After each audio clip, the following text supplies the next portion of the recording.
Hello बच्चों, हम start कर रहे हैं word problems, pair of linear equations in two variables का सबसे complicated topic word problems. Question number 1 क्या है? 2 tables and 3 chairs cost rupees 2000। ठीक है, 2 tables and 3 chairs cost rupees 2000, whereas 3 tables and 2 chairs together cost rupees 2500। Find the total cost of 1 table and 5 chairs। बच्चों, आप लोग clearly screen पे देख पा रहे हो, मैं आपको सिर्फ मार्किंग्स करके बताऊंगा and I will make you understand every topic. I guess आपको ये वीडियो अच्छा लगेगा। एक नया अप्रोच है टूवर्ड्स गुड अंडरस्टैंडिंग। शुरू करते हैं। 2 tables and 3 chairs together cost rupees 2000, whereas 3 tables and 2 chairs together cost rupees 2500। Find the total cost of 1 table and 5 chairs। इसका मतलब क्या है बच्चों? ध्यान से देखेंगे। हमें 1 टेबल और 5 कुर्सियों की जो है वैल्यू फाइंड आउट करनी है, ठीक है। लेकिन गिवन क्या है? कुछ कंडीशंस गिवन है, 2 सिचुएशंस गिवन है। उन्हीं 2 सिचुएशंस से हमें 2 लीनियर इक्वेशन मिलेगी।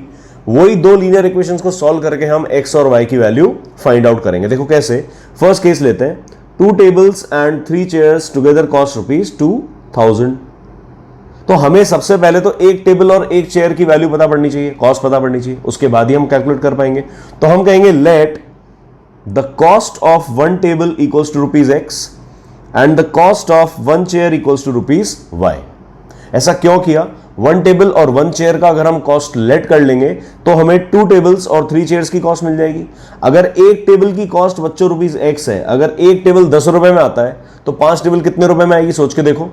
अगर 1 टेबल 10 रुपए में मिल रहा है तो 5 टेबल कितने में मिलेगी? 5 into 10, 50 रुपए मिल जाएगी सर, 50 रुपीज में। सिमिलरली अगर 1 टेबल x रुपीज में मिलेगा तो 5 टेबल्स कितने रुपीज में मिलेंगी? 5x में।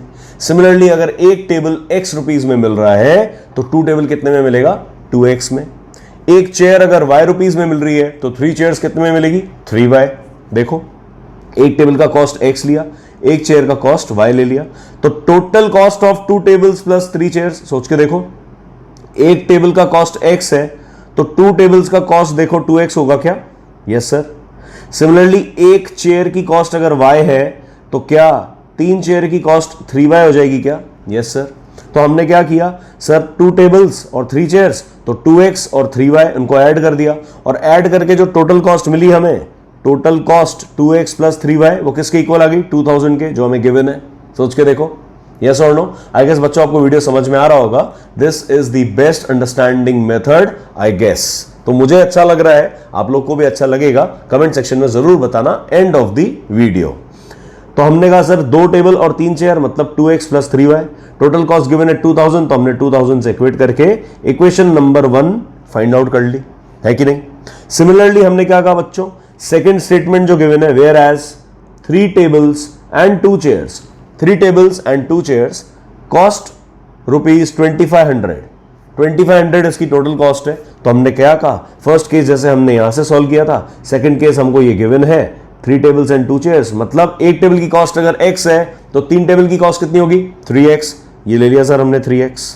सिमिलरली 1 चेयर की कॉस्ट अगर y है तो 2 चेयर की कॉस्ट कितनी होगी बच्चों? 2y।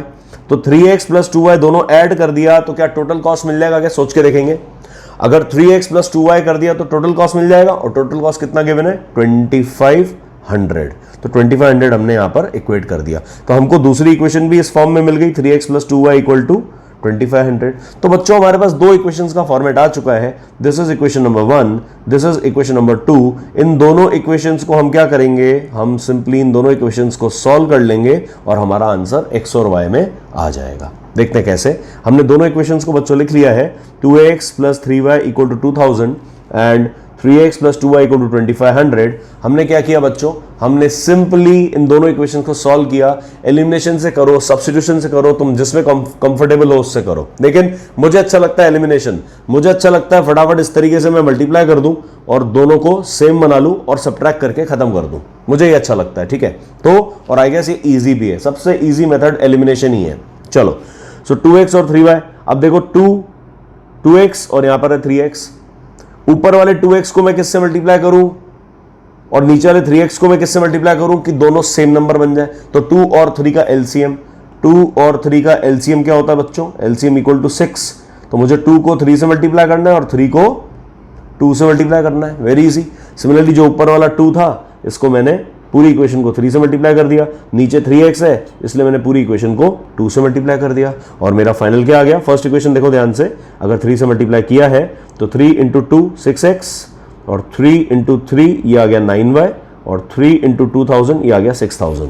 तो मैंने फर्स्ट इक्वेशन लिख दी 3 से मल्टीप्लाई करके। सिमिलरली सेकंड इक्वेशन में लिख दूंगा 2 से मल्टीप्लाई करके। 2 को मल्टीप्लाई करोगे ये 3x से तो 6x आएगा, इस 2 को मल्टीप्लाई करोगे 2y से तो 4y आ जाएगा, इस 2 को 2500 से मल्टीप्लाई करोगे तो 5000 आ जाएगा। अब दोनों इक्वेशंस को सब्ट्रैक्ट कर देंगे। क्या कर देंगे? सब्ट्रैक्ट क्यों किया सोच के देखो। सब्ट्रैक्ट इसलिए किया ताकि 6x और 6x को मैं कैंसिल कर सकूं। तो ये माइनस हो जाएगा, ये प्लस साइन भी माइनस बन जाएगा, ये माइनस 5000 हो जाएगा। ठीक है, sign will change, sign will change. सोच के देखो, यस और नो। यस सर, यहां पर हमने साइन चेंज किया है। ठीक है, ये कैंसिल हो गया। अब 9y माइनस 4y कितना बचेगा सोच के देखो बच्चों। 9 में से 4 गया 5y, 6000 माइनस 5000 आ जाएगा 1000। So 5y equal to 1000, so y equals to 1000 by 5 that is 200। y मिल गया मुझे 200। अब y की वैल्यू मिल गई है मुझे, y की वैल्यू उठाकर मैं किसी भी एक इक्वेशन में पुट कर दूंगा और x मिल जाएगा। तो जो फर्स्ट इक्वेशन थी 2x plus 3y equal to 2000, इसमें मैंने y की वैल्यू पुट कर दी 2x plus 3y, 2x plus 3 into 200, y की value equal to 2000। Equation same to same. So 2x plus 600 equal to 2000 आ गया। सो 2x इक्वल टू ये 2000, ये 600 वहां जाके माइनस हो जाएगा। सोच के देखो, ये जो 600 है ये वहां जाके माइनस हो जाएगा। सो ये आ गया 2000 माइनस 600, मतलब 2x की वैल्यू आ गई 1400। सो x आ गया 1400 अपॉन 2 मतलब 700। अब देखो मुझसे बच्चों वो एक टेबल और एक चेयर की कॉस्ट नहीं पूछ रहा है, उसने क्या पूछा था? 1 टेबल एंड 5 चेयर्स। यस और नो? Yes sir. तो मुझसे क्या पूछ रहा है वो? 1 टेबल प्लस 5 चेयर्स। ध्यान देने वाली बात है बच्चों, ध्यान से देखना। ये 1 टेबल है, ये 5 चेयर्स है। ओके, तो 1 टेबल प्लस 5 चेयर्स मतलब x प्लस 5y है ना, क्योंकि 1 टेबल की कॉस्ट हमने x ली थी और 1 चेयर की कॉस्ट हमने y ली थी, तो 5y हो जाएगा। तो x प्लस 5y की वैल्यू मुझे फाइंड आउट करनी है, जो मैंने किया है। मतलब 700 x लिख दिया, 5y मतलब 5 इंटू 200 1000 हो गया, 1000 और 700 1700। मतलब मेरा टोटल कॉस्ट जो है 1 टेबल प्लस 5 चेयर्स का जो टोटल कॉस्ट है दैट विल बी रुपीज 1700। ठीक है, तो ध्यान देने वाली बात क्या है बच्चों इस क्वेश्चन में? हमने क्यों इस क्वेश्चन को सॉल्व किया है अभी? x और y की वैल्यू निकालने के बाद खुश मत हो जाना, अरे यार मेरा तो आंसर आ गया भाई, मजा आ गया। ऐसा नहीं, आपको बच्चों ध्यान देना है कि क्वेश्चन में पूछा क्या जा रहा है। x और y तो फाइंड आउट करना ही है, बट आपसे पूछा क्या जा रहा है कि 1 टेबल एंड 5 चेयर्स का कॉस्ट बताओ। तो आपको 1 टेबल प्लस 5 चेयर्स को ऐड करके आंसर देना होगा। This is why this question is important. आपको ध्यान देने वाली बात क्या है? क्वेश्चन को ध्यान से पढ़ो एंड डरना नहीं है क्वेश्चन देख के। ऐसे नहीं, क्या होगा, हर क्वेश्चन में 2 रिश्ते गिवन होंगे। 2 रिश्ते मतलब 2 इक्वेशंस। उन्हीं 2 इक्वेशंस को उठा करके हमें सॉल्व करना है, x और y की वैल्यू फाइंड आउट करनी है। फिर क्वेश्चन में पढ़ना है कि क्या वाकई सिर्फ x और y, एक टेबल और एक चेयर की कॉस्ट बोल रहा है, या कुछ एक सिस्टम की वैल्यू फाइंड आउट करने को बोल रहा है, that is 1 table plus 5 chairs की कॉस्ट फाइंड आउट करने को बोला जा रहा है। बस ये ध्यान देने वाली बात है। आई गेस आपको बच्चों वीडियो अच्छा लग रहा होगा।